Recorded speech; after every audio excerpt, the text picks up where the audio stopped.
Vitamin C, iron का ढेर सारा खजाना, नानी दादी के ज़माने की ऐसी रेसिपी जिसको आज ही से खाना शुरू कर दें, सर से लेकर पैर तक की सारी बीमारियों का जड़ से ख़ात्मा हो जाएगा। अस्सलाम वालेकुम। अल्लाह के नाम से शुरू जो बड़ा मेहरबान निहायत रहम करने वाला है। आज मैं आपके साथ ऐसी रेसिपी शेयर करूंगी जो सर्दियों की सौगात भी है और ढेर सारी ग़िज़ाइयत भी रखती है। बालों का वक्त से पहले सफ़ेद हो जाना, गिरना, कमज़ोर होना या फिर हड्डियों का कमज़ोर होना, घुटनों में दर्द होना, नज़र की कमी या फिर थकावट, खून की कमी, इन सारे मसले मसाइल का ये एक ख़ास हल है जिसको बनाएं, पूरा साल इस्तेमाल करें। तो क्या बनने जा रहा है, स्टार्ट करते हैं। रेसिपी पसंद आए चैनल को ज़रूर सब्सक्राइब करना है। आज की रेसिपी में हम इस्तेमाल करेंगे सर्दियों की सौगात हरे भरे आंवला, जो आजकल आपको मार्केट में हर सब्जी वाले के पास नज़र आ रहे होंगे। विटामिन सी और आयरन का खजाना है ये छोटे से आंवला। सर से लेकर पैर तक की हर बीमारी का इलाज मौजूद है। हरे भरे आंवला इस्तेमाल करें या फिर सूखे हुए आंवला, हर तरह से ही आपको फ़ायदा देते हैं। कहते हैं कि एक छोटे आंवला में 3 बड़े किनू जितने विटामिन सी मौजूद होते हैं। गुड़ के साथ मिलकर बनाएं तो आपको और ज़्यादा फ़ायदे मिलेंगे। तो इस रेसिपी के लिए हमें चाहिए होंगे आंवला। अभी मार्केट में आए हुए हैं और बहुत अच्छे आए हुए हैं, तो हमें 400 ग्राम आंवला चाहिए होंगे।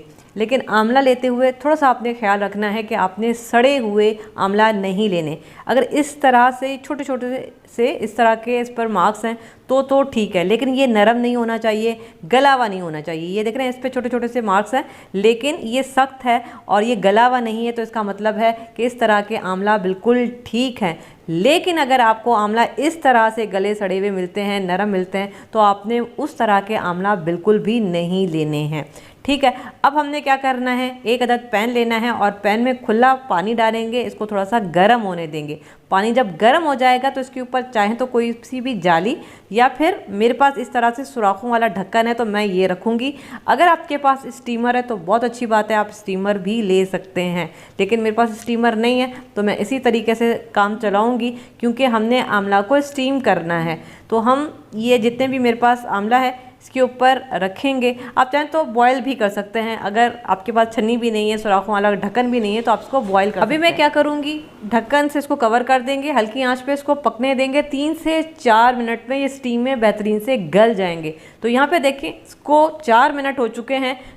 तकरीबन 4 से 3 मिनट में ये आराम से गल जाएंगे। और गलने की निशानी ये है कि ये देखें, ये इस तरह से इस पर क्रैक्स आ जाएंगे और अगर आप इसको टच करेंगे तो आपको खुद ही फील हो जाएगा कि ये अंदर तक गल चुके हैं। जब ये गल जाएं तो हमने इसको निकाल लेना है और उसके बाद ठंडा होने देना है। ठंडा होने के बाद ये देख रहे हैं, ये इस तरह से हमने इसकी कलियां अलग कर लेनी है। जैसे हम माल्टे की कलियां अलग करते हैं ना, तो ये बिल्कुल इसी तरीके से इसकी कलियां अलग हो जाएंगी अगर ये अच्छे से गले हुए हैं। तो ये देखें,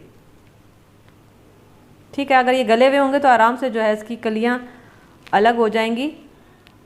ये देखें, ठीक है, ये देखें, ये इस तरह से हमने इसकी कलियां अलग करके और ये जो गुठली है इसको हमने साइड पे करना है। तो यहाँ पे ये सारा का सारा जो आंवला है हमने इस तरह से इसकी कलियां अलग कर ली हैं।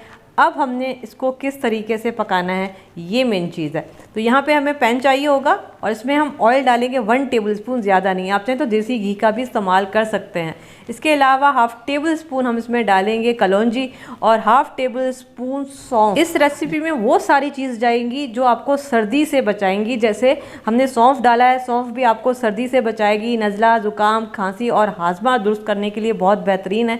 तो इसमें सौंफ का भी इस्तेमाल होगा, कलौंजी का भी इस्तेमाल होगा और हल्का सा इनको भून लेंगे। 1 मिनट के लिए इसको भून लेंगे, तड़का तैयार करेंगे और इसके बाद ये जो आंवला है ये हम इसमें डाल देंगे और इसके बाद हल्की आंच पे आंवला को भी थोड़ा सा भून लेंगे ऑयल में, ताकि ये अच्छे मज़ेदार हो जाएं। क्योंकि जो आंवला का अपना टेस्ट होता है ना, वो थोड़ा सा खट्टा होता है, थोड़ा सा कड़वा होता है। तो इसको मज़ेदार बनाने के लिए हम वो सारी चीज़ें डालेंगे जो इसका टेस्ट भी बढ़ाएगी और इसकी ग़िज़ाइयत भी बढ़ाएंगी। इसके अलावा इसमें जो मेन चीज़ जाएगी गुड़। 400 ग्राम आंवला लिया है तो 400 ग्राम ही मैं इसमें गुड़ डाल रही हूँ। और गुड़ आपने देसी लेना है और देसी गुड़ की पहचान ये है कि ये थोड़ा सा डार्क कलर का होता है और इसमें हल्का हल्का सा रुआं होता है। जहाँ से भी गुड़ लें कोशिश करें कि आप देसी लें, तभी आपको फ़ायदा मिलेगा। अगर आपको खून की कमी है, थकावट रहती है, सांस फूल जाता है, कमज़ोरी रहती है, तो ज़्यादा से ज़्यादा देसी गुड़ का इस्तेमाल करें। इन सारे मसलों का आपको फौरी हल मिलेगा। अब इसमें थोड़ा सा 2 टेबल स्पून जितना पानी डालूंगी ताकि जो गुड़ है वो जले नहीं, आंच को आपने हल्का रखना है। इसके अलावा ये आपको मेरे पास पीली पीली सी एक चीज़ नज़र आ रही होगी, हल्दी। अभी सर्दियाँ हैं ना, तो सब्ज़ी वाले के पास आपको ताज़ी हल्दी नज़र आ रही होगी, तो हम इसमें ताज़ी हल्दी डालेंगे। एक छोटा टुकड़ा हल्दी का लिया है, इसको कद्दूकश करके डालेंगे। हल्दी आपको पता है जिस्म में जितने भी दर्द हैं उसके ख़ात्मे के लिए हल्दी बहुत बेहतरीन है, पेट के दर्द के लिए बहुत बेहतरीन है। तो अभी सर्दियां हैं, इस हल्दी का ज़्यादा से ज़्यादा फ़ायदा उठाएं। तो मैं इसमें तभी ताज़ी हल्दी डाल रही हूँ। इसको मिक्स करेंगे। हमने इसको इतना पकाना है कि गुड़ जो है ना मुकम्मल तौर पे घुल जाए। साथ साथ हम दूसरी चीज़ें भी डालते जाएंगे। 1/2 टीस्पून काला नमक, और इसको मिक्स करते जाएं ताकि गुड़ लगे नहीं, जले नहीं। अगर लग गया ना तो फिर सारी रेसिपी ख़राब हो जाएगी। आंच को आपने हल्का ही रखना है। इसके अलावा 1/2 टेबल स्पून अदरक का पाउडर। अगर आपके पास ताज़ा अदरक है ना, अभी जितना टुकड़ा मैंने हल्दी का लिया था उतना ही टुकड़ा आपने अदरक का लेकर, और बिल्कुल वैसे ही जैसे हमने हल्दी को ग्रेट करके डाला है आप अदरक को ग्रेट करके डालें। तो मेरे पास जो है वो ताज़ा अदरक अभी मौजूद नहीं था, तो मैंने इसमें पिसा हुआ अदरक यूज़ किया है। और साथ साथ इसको मिक्स भी करते जाएं ताकि ये जले नहीं, नीचे लगे नहीं। और अदरक भी आपको पता है, आपको सर्दी ज़ुकाम खांसी हर चीज़ से आपको बचाता है। 1/4 टीस्पून अजवाइन बादीपन के लिए बेहतरीन है। इसके अलावा 1/2 टीस्पून कुटी हुई काली मिर्च, ये भी जो है सर्दियों के लिए बहुत बेहतरीन है। सर्दियों में काली मिर्च का ज़्यादा से ज़्यादा इस्तेमाल करें। नज़ला, ज़ुकाम, खांसी, बदलते मौसम में होने वाली बीमारियां अगर आपको फौरी अटैक करती हैं ना, तो उसके लिए अदरक और काली मिर्च कुटी हुई बहुत ही बेहतरीन। अब देखें गुड़ हल्का सा पिघलना स्टार्ट हो गया है, और 1/2 टीस्पून कुटा हुआ ज़ीरा। इसके अलावा इसमें एक ख़ास चीज़ चाहेगी, 4 मगज़ 1 टेबल स्पून मैं इसमें डालूंगी। ये आपके दिल दिमाग के लिए बहुत बेहतरीन है, ढेर सारी इसमें ग़ज़ाइयत मौजूद है। इसके अलावा मेरे हाथ में ये जो छोटे किशमिश की तरह आपको दाने नज़र आ रहे हैं, इसको ज़रिश कहते हैं।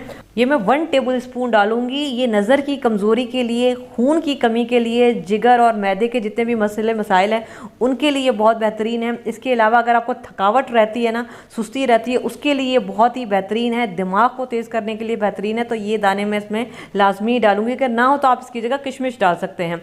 1/2 टीस्पून मैं इसमें कुटी हुई लाल मिर्च और 1/2 टीस्पून कश्मीरी लाल मिर्च हम इसमें डालेंगे। कश्मीरी लाल मिर्च ना हो तो आप स्किप कर सकते हैं, ये सिर्फ कलर के लिए है। और 1/2 टीस्पून नमक, 1/2 टीस्पून कुटा हुआ धनिया हम इसमें डालेंगे।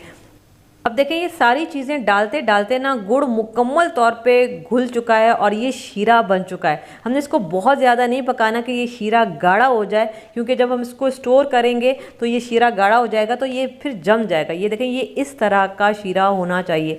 जब गुड़ मुकम्मल तौर पे घुल जाए तो आपने चूल्हा बंद कर देना है, इससे ज़्यादा हमने इसको नहीं पकाना है।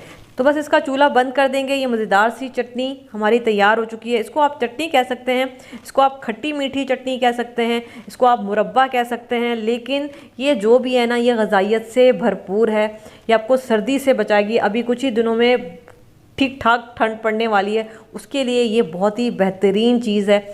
आप रोज़ाना जो है ना इसका इस्तेमाल करें और फिर देखें कितने ढेर सारे फ़ायदे आपको मिलने वाले हैं। क्योंकि पुराने ज़माने में हमारी नानियाँ दादियाँ जो है वो आंवला का अचार, आंवला का मुरब्बा बनाती थी, और यही वजह है जिसकी वजह से पुराने ज़माने में लोग डॉक्टर्स के पास कम, दवाइयों से दूर रहते थे, स्पेशली एंटीबायोटिक से दूर रहते थे। तो ये जो है ना इसका खाने का तरीका ये है कि आपने 1 टेबल स्पून रोज़ाना, चाहे तो पराठे के साथ खा लें। अगर आप सुबह नाश्ते में पराठा लेती हैं ना तो उसके साथ आप ये 1 टेबल स्पून ले लें। अगर चपाती है तो चपाती के साथ ले लें, ब्रेड है तो आप ब्रेड के साथ ले लें। रोज़ाना आप ये लें और फिर देखें आपको कितने फ़ायदे होते हैं। और सबसे अच्छी बात ये कि आप इसको 6 महीने तक स्टोर कर सकती हैं। तो इसको किसी भी एयरटाइट बॉक्स में डालें, गंदा नहीं होना चाहिए, साफ़ सुथरा होना चाहिए, ड्राई होना चाहिए। इसको फ्रिज में रखने की ज़रूरत नहीं है, किचन काउंटर पर कहीं पर भी ड्राई जगह पर रखें, ये ख़राब नहीं होगा।